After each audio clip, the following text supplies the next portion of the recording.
He was the third Papandreou to become Prime Minister of Greece in his family's very storied history. But his two-year tenure at the top was perhaps the most tumultuous in Greece's history. Here now to talk about his time in office and the state of the economy there, the former Prime Minister of Greece, George Papandreou. And we're very happy to have you here, both at TVO and in Toronto, Ontario, Canada. I'm glad to be here, and of course, as a Torontonian myself, many years ago, finishing secondary school here, up in King City, I'm glad to be back. You know, you should just explain that a little bit, because some of our viewers will not remember the fact that your dad, when the colonels were in charge in Greece, and he was in flight, taught here at York University and spent time here. And sometimes when people say, you know, he's the third of a family of prime ministers, it sounds a little bit like a dynasty, but think about it. It was basically 3 generations of fighting for democracy. My grandfather was in jail 6 times in his life, or exiled, fighting for democracy. My father twice, and one of them, of course, when I was a kid. We all came to Canada, and we're very happy that Canada was open, hospitable, and really supported us, respected us, and we made it our home. Well, that's what we do here. That's right. Anyways, let's bring up a map of Greece so we can show everybody the part of the world that we're talking about, and then we'll show some statistics after that to show the folks basically what you had on your plate when you were Prime Minister of the country. There's Greece, of course, Athens, the capital. You were the Prime Minister of Greece from the 6th of October in 2009 to November 11th, which we call Remembrance Day here in Canada, and which was, of course, a day to remember for you, your last day as Prime Minister in 2011. The sovereign debt as a percentage of the gross domestic product in Greece when you took over was a whopping 129.7%. It went up to 170+%. And then even in 2012, after you left, it was still almost at 160% of GDP. Check these unemployment levels. In 2009, when you arrived in office, 9.5%. What did the Great Recession do to your country? 2012, almost 25% unemployment levels. Okay, let's go back over this, former Prime Minister. At the beginning of your time in office, you win with, I think, 44% of the popular vote when you take over. And when you took over, how much did you know about the extent of Greece's debt? Well, when I took over, we had a slogan, which was sort of a popular slogan: we either change or we sink. We knew there were problems, deeper problems as far as how the state was run, as far as transparency, as far as reorganizing our economy, but we didn't know the depth of the deficit. That was revealed immediately after I took over and was elected. And of course, it was a shock. But it wasn't just a shock to us in government. During the 2008, or just after the 2008 Lehman Brothers crash at Wall Street, all of the markets that were lending anywhere were risk averse. So all of a sudden, they looked to Greece and they said, we're not confident that this country can make it. So our borrowing costs shot up, and that was what made the crisis much more difficult. Were they right to have that lack of confidence in Greece? I would say no, because we had a democratic mandate from the Greek people to make changes. And I was committed to this, and we actually started making the changes. This is where I had hoped that Europe would have been more proactive, because we were in this common currency, we still are in this common currency, and we had to stabilize the markets by telling the markets, don't worry. Now, we can guarantee Greece's debt over a long period of time, as long as they follow a rigorous program of both fiscal consolidation and changes. What happened, however, is sort of an orthodoxy of austerity came in and said, you've just got to cut, which really didn't make the markets feel very more confident. More on that austerity issue in a second. We've seen it here in Canada many times when opposition politicians suddenly move over to the other side of the floor and become the government. And they get in and they have a look at the books and they say, oh my goodness, I didn't know it was that bad. But the electorate, for better or for worse, tends not to believe them. They always assume, oh, come on, you really did know. So that's my follow-up. You really didn't know the state of the books when you came in? I didn't know it was that high. We had some first, actually I even during a debate, the last debate I had with the former Prime Minister then, Karamanlis, who was then in government, I actually asked him outright, what is the deficit of the country? He didn't reply. 3 days before elections, the government officially had sent a document to the European Union, because we are part of this union and monitored by the European Union, that it was something like 6.5%. So even in official documents, we didn't have this. And unluckily, even the monitoring mechanisms of the European Union did not cry out. They knew much better than anybody else. So there was, nobody really warned us. But even if we had a high deficit, which we thought might reach up to 10%, it actually reached up to 15.6% in the end.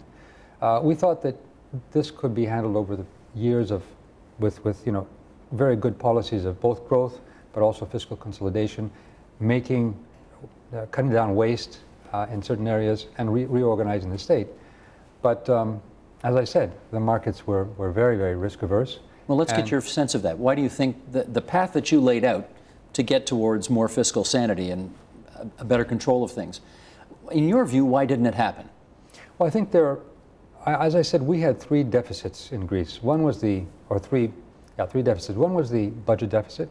The second was the current account deficit, which is how much our competitiveness was good and how much we exported or imported. And we had many more imports than exports, while our country could have been the other way around because we have great potential. But the third deficit was the worst. That was the deficit in trust and confidence, in credibility. Because there are countries that have higher debts and higher deficits than we do, but because they have confidence in the markets lend to them at very low rates. Japan is one, the US is another. This is where we needed the strength of the European Union. But the European Union had never dealt with a similar problem.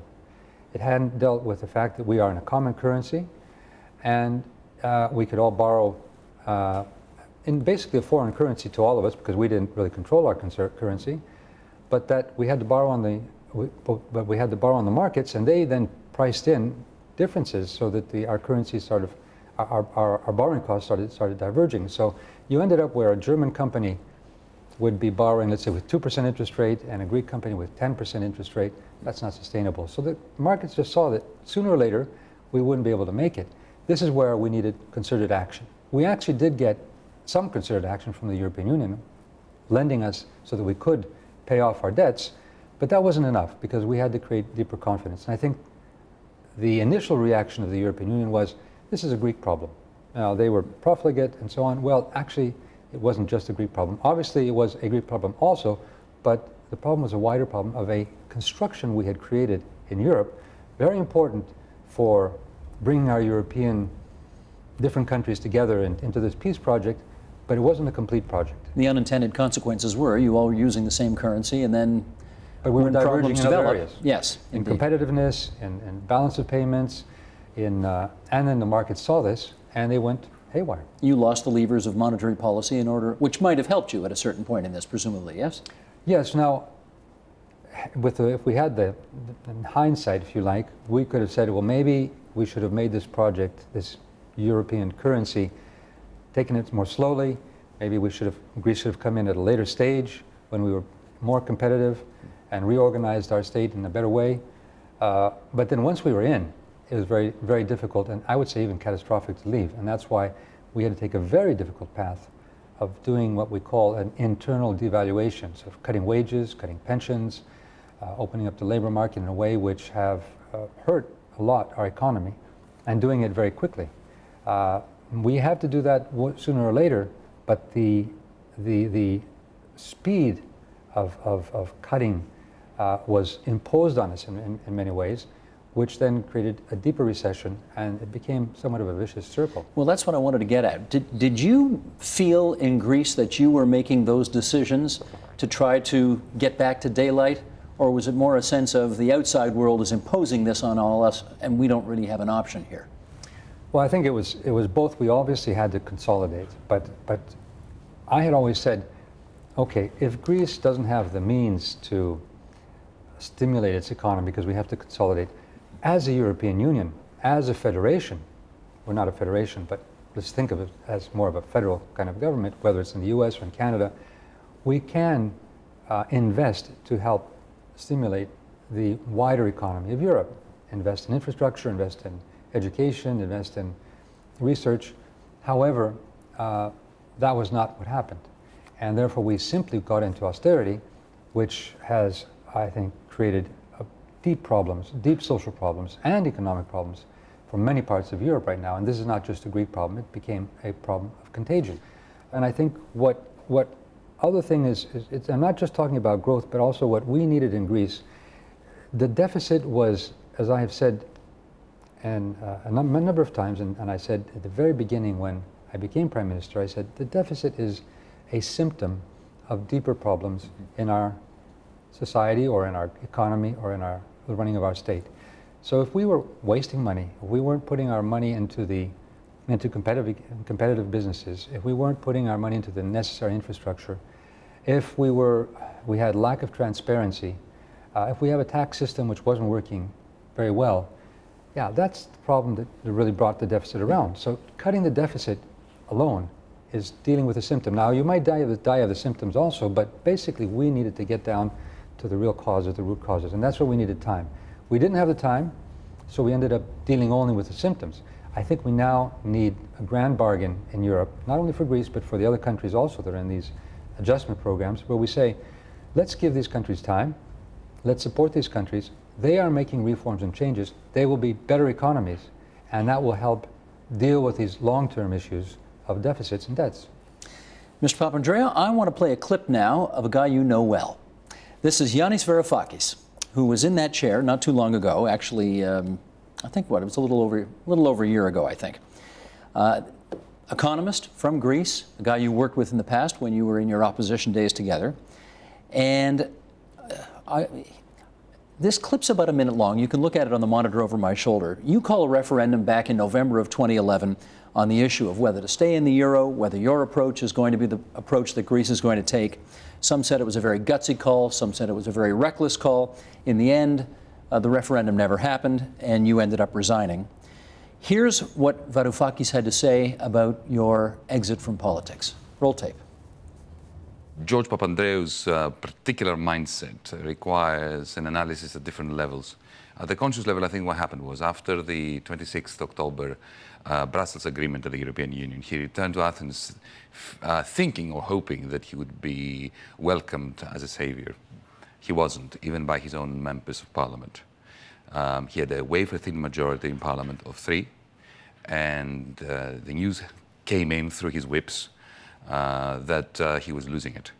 So he decided to go for a high-risk move, a strategic move or tactical move, and it was very simple. He was going to say to them, listen guys, to his members of parliament, to his deputies, give me a vote of confidence and don't worry about having to express the wrath of the Greek people in that chamber, parliamentary chamber, because I'm going to give the people the opportunity to express their own voice through a referendum. Was that his idea? I'm convinced that that's what it was at a conscious level. But at the subconscious level, I think Mr. Papandreou, for the last 2 years, has become a battered, disillusioned man. And he was, at the subconscious level, I insist on that, no intentionality involved, preparing the ground for falling on his sword heroically and making the exit that he's now making. I've been waiting for a year and a half to have you in that chair so you could respond to that. What do you say? Well, first of all, there's a lot of psychoanalysis there, which we don't have to get into. I think, but looking at the political situation at that point, what was true was that, first of all, I didn't expect to come back as a hero, but I came back with a deal which was a difficult deal, but it was a major change that we had a haircut. So we were obviously relieving the future generations of a large part of the debt, but at the same time, we had to take further difficult measures. I realized that a government alone, without a sense of a wider consensus, couldn't make these changes. So I had 3 possibilities. One was to go to elections, but elections would have brought out all kinds of promises which I don't think anyone could have realized, which in the end we've seen even with these new elections that we actually went through a few months later. A coalition government where I couldn't find any partners because they didn't want to have a coalition, or a referendum where I would then ask the Greek people, and I would say, listen, we have this very difficult package, but if we make it, if we decide on it, we are sure that we will be inside the euro, and it'll be difficult, but it'll be a stable way to, and it'll be a voice, a shout to the world that, you know, we're ready to do the difficult things. If we reject it, which we could do, that's a democratic decision, then of course the Greek people could face leaving the euro and all the consequences of that. And I thought, because I believe in democracy, that this was necessary to have a democratic decision. Now, I didn't have the support of some of my colleagues in the European Union. That undermined me in Greece, of course, politically. But what it did do is it forced other parties to ask for or to accept my proposal on a coalition, which then I did create. I created a coalition government. One of the reasons I stepped down was that the other party said, well, okay, if it's a coalition government, you step down. I said, I don't have a problem stepping down, as long as we then continue this program, this difficult program, to make sure that Greece stays on track, even though I didn't agree with all the elements of the program, because it was partially imposed by certain technocrats or other countries that had a fixation on austerity. However, I knew that we didn't have an alternative. That's exactly what happened. Even though we went through elections we've been going through, and the governments, the successive governments, followed this pattern. So I think that in many ways that was also my success. My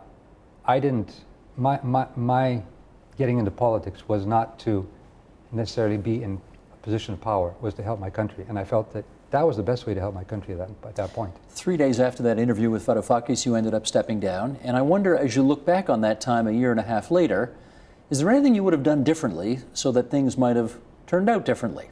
Well, I think you can always look back, and I said, how I could have handled it to make sure that the referendum did actually take place. Because I think if we had the referendum, first of all, I think we would have won it. Secondly, I think we would have had a new mandate from the Greek people to make these changes, and more quickly, and particularly the reforms.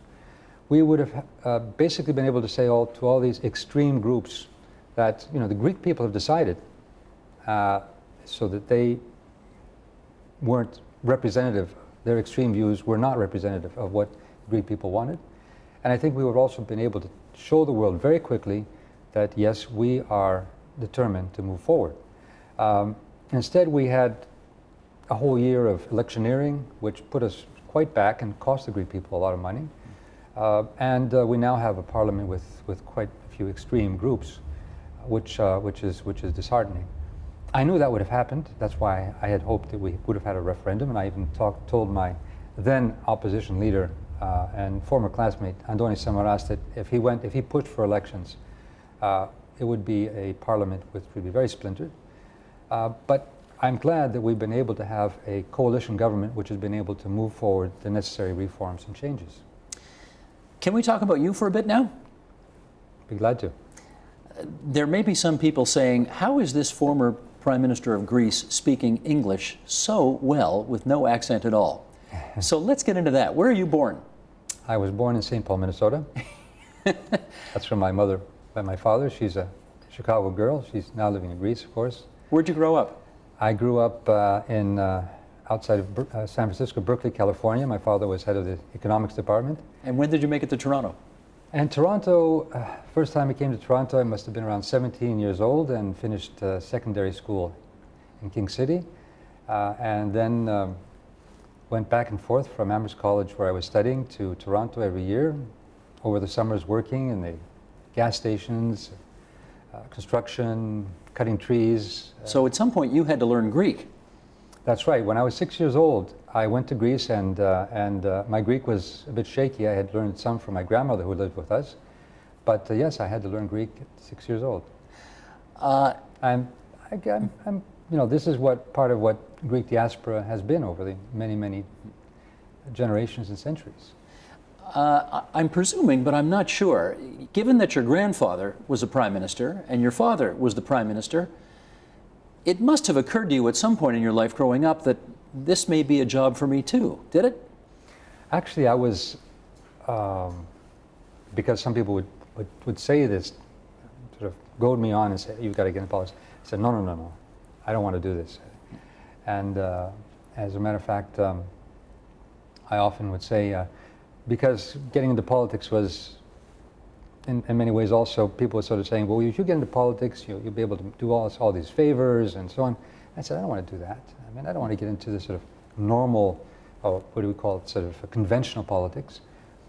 But there were certain parts of certain events in my life which politicized me. For example, the dictatorship itself. I was 14 when the dictators arrested my father. And during the arrest, I had guns pointed to my head. We were in exile. We could imagine a different Greece. And finally, we got close to becoming government. There was a major feeling that we could really make changes. And as a matter of fact, I think there were major changes made in Greece. We have, despite the problems, we've had a long period of stability and growth and a generation which has grown up with many more privileges than in the past. So that was when I got into politics. But my initial reaction was, don't get into politics. I wonder if it was a little bit heartbreaking to you while you were Prime Minister that you, in effect, had to undo, because of the economic circumstances in which you found yourself, much of what your father had built up. Was that problematic for you?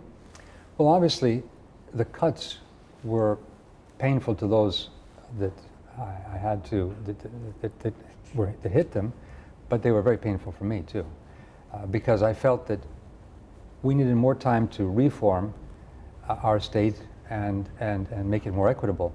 You see, what some of the problems we had in Greece were basically how the running of the state itself. I'll give you an example.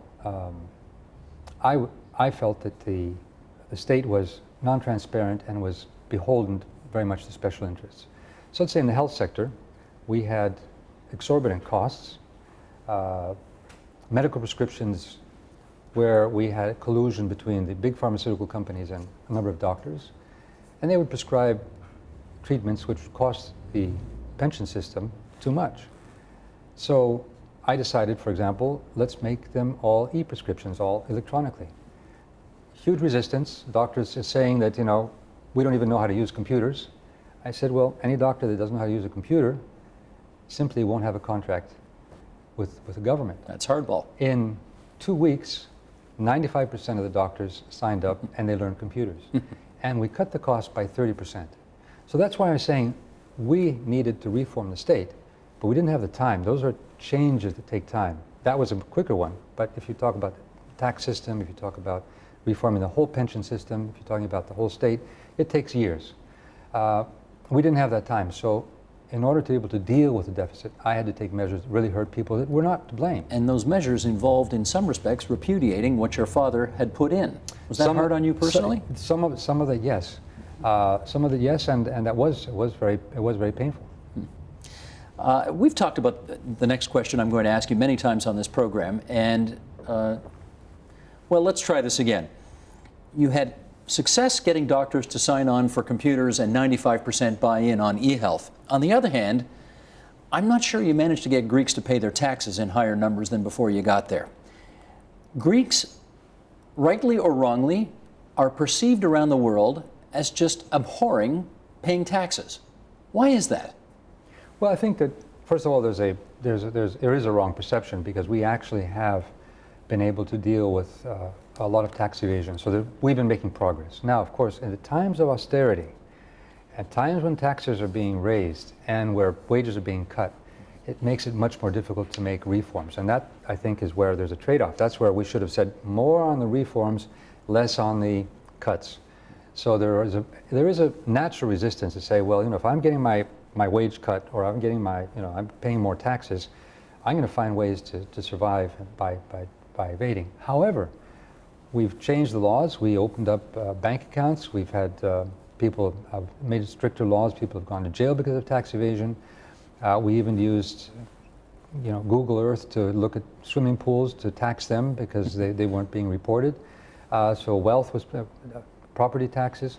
We have, yes, been able to deal more efficiently with tax evasion. However, just think of Greece. Greece, in its recent history, has gone through Balkan Wars, two major catastrophes with the world wars. We had a famine during the Second World War. We had a civil war after that. We had dictatorships with Turkey, war on Cyprus. So this is the only really stable period, and there was a deep mistrust towards a state which was authoritarian. Now, how do you change that? That takes time. That takes time because Greek people have to see that the state actually trusts them and that it delivers the types of services which aren't clientelistic, which aren't sort of this patron-client politics, but which is good health, good education, transparent governance. That is what I started to bring in. That was the changes we're trying to make. I want to read a quote to you that was in the New York Times about a half a year ago from Kostas Vaxivanis, who's the editor of Hot Doc magazine, talking about who's responsible for the financial pickle that Greece finds itself in today. And then we'll come out with a question. He writes, "For all that has been said about the Greek crisis, much has been left unsaid. The crisis has become a battleground of interests and ideologies. At stake is the role of the public sector and the welfare state. Yes, in Greece we have a dysfunctional public sector. For the past 40 years, the ruling parties handed out government jobs to their supporters, regardless of their qualifications. But the real problem with the public sector is the tiny elite of business people who live off the Greek state while passing themselves off as entrepreneurs. They bribe politicians to get fat government contracts, usually at inflated prices. They also own many of the country's media outlets and thus manage to ensure that their actions are clothed in silence." Okay, a couple questions out of there. Number one, do you think that's accurate? I think it's close to a reality where, in fact, fighting this type of, and this is not just a Greek problem. I mean, if you look at the lobbies around the concentration of wealth, let's put it that way, around the world, in this globalizing society, the inequality that's created, actually that creates new dependencies. I think we are facing a time when our democracies are captive of special interests. And we're not talking of special interests of a certain group of people, workers here or there. We're talking about very powerful lobbies with lots of money and wealth behind them. Buying up media, buying up politicians, buying up judges, or if they don't do that directly, maybe with very powerful lobbies. It's amazing the amount of money in some of our societies you need just to be elected. I mean, that's not the sense of democracy. Mm-hmm. So, yes, what I was saying, I was saying that pre-electorally, I was saying, we are going to bring transparency. We do have resources in Greece. We're not a poor country. We're a mismanaged country. And we're a mismanaged country because we have to fight for transparency. So, one of the things I did, for example, is I put every single expenditure online. So, every citizen could check where the money would go. So that was fighting any kind of graft and making sure that the monies went where they should go. And yet, here, my Greek isn't great, but I'd like you to translate this slogan here. Mazi tafahame. Did I get close? What does that mean? That's very close. There was a politician who said that yes, we all to blame. We're all to blame in one way or another. We all ate together. Yeah. I wouldn't agree with that statement. I mean, I think there's some truth to it in the sense that, yes, of course, if you're in politics and a family comes to you and says, I want my son to be employed in the public sector, and you can do that as a politician without any meritocracy, of course the person that asked for the job has a certain responsibility also, but that's the system. So I think the system was wrong. What I did, as soon as I became Prime Minister, is I wiped out any kind of clientelism. So I said, anybody who's going to be employed in the public sector has to go through exams, very objective exams. So that was one first very important thing. Another thing which was pretty much unique for the world around, was even the high top political positions, like the general secretaries in ministries. I didn't say we're going to bring in our political friends. I said, we're putting it on the web, and we're going to get people who will apply, and we're going to make interviews to get the best we can. Now, one of the problems was that we had put 88 positions on the web. The first 88 positions of general secretaries, we had 28,000 applications, so we didn't have the mechanism to actually assess all these people. However, this is the new spirit we were bringing, and that's, in a sense, the frustration I had, is that we were really moving towards reform. We were hit with some of our past sins. Let me ask you about being young in Greece today. I know there are young people who watch this program in Canada who are saying to themselves, my goodness, the unemployment rate in this country is 15-16%. If you're a young person, how am I supposed to get a job? The unemployment rate among youth in Greece today is over 55%. What do you tell young Greek people about the future that they may have in their own country? Well, obviously, they are paying for a system which wasn't working. And so that system has to change. So first of all, we are making these changes. I think I'm all in favor of protesting. I've done it myself many times in my life. But beyond protesting, I think what we need to say to the younger generation is participate, bring solutions. you have the internet, crowdsource, you have ways of thinking of new forms of support the changes and the reforms. We're opening up the market, for example, closed professions. Well, closed professions, we're helping the elderly. Opening up the market is allowing for the younger to move into professions too. We revamped the pension system to make sure that the younger generation actually is not simply paying for the older generation, but they will have a pension also when they get to that age. And thirdly, we are now looking to invest in areas which are going to be competitive, whether it's tourism or green energy or a better agriculture. We have our Mediterranean diet, which can be a world brand. We will ask for investment in these areas, and we're open to that, and we're doing that. But what we want to do is we want to keep Greece open to the world, and that's one of our major industries. And of course, I'll use your program to say, you're welcome to Greece, and Greece is a beautiful and hospitable place. We'd like to think we're a beautiful and hospitable place too, but my time is up. But I've got a couple of more things I want to ask you. So can you stick around for a few minutes and we'll do these on the web? Sure. And we'll invite people to go to our website, theagenda.tvo.org, and they'll see the end of this, because I want to ask you about whether or not the rise of extreme right-wing politics in Greece is something we ought to be concerned about, and I want to find out a little bit more about you. So stand by. That's George Papandreou, the former Prime Minister of Greece. Support Ontario's public television. Donate at tvo.org.